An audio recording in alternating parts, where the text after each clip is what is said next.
Kumusta, magandang hapon po sa ating lahat mga kapwa ko ka-farmers. So ngayong hapon from Luzon, Visayas at Mindanao pati sa abroad at sa ibang bansa, share lang po namin sa inyo no ang aming napipitas na mga kamatis. So ito po ang ating first harvest mga kapwa ko ka-farmers. Asahan natin siguro to ay hindi bababa sa mga 300 kilos.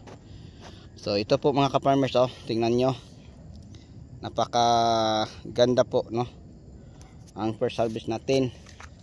So ito po ang ating tinatawag na mga big no. So napakalaki po. So ang variety po natin kamatis, ito po ang Diamante Max F1. Yan, sobrang mga ganda po no ang ating mga harvest na mga kamatis. Yan. So meron na tayo ditong 10 crates.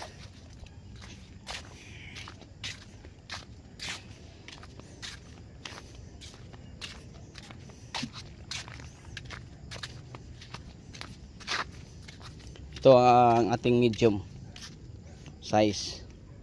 Ito naman ang big.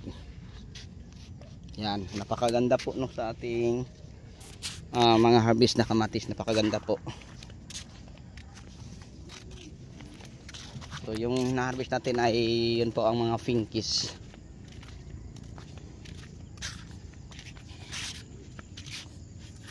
Yan. Sobrang ganda. So yung style namin sa pag-harvest ay diretso na.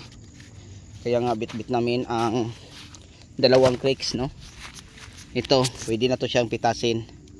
Yun po ang mga malalaki. Yan. Tingnan nyo. So yun po. Ito malalaki din. Yung mga pinkies. So ganito ang style namin. So may pa isa-isang bunga na. So yung mga ganito ay medium. Ilagay din natin sa isang crate. So yun lang po no mga ka-farmers, mga ka-viewers, ang may share ko sa inyo sa hapon na ito. So ngayon pa kunti-kunti pa lang ang harvest namin. Kasi po ang hinog pa isa-isa lang.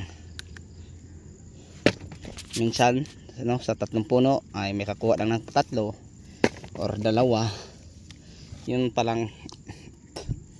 So yung mga pinkies lang ang kinukuha namin. So yun po ang i-share ko sa inyo ngayong hapon. So ito may 2 malalaki yun. So yung mga big no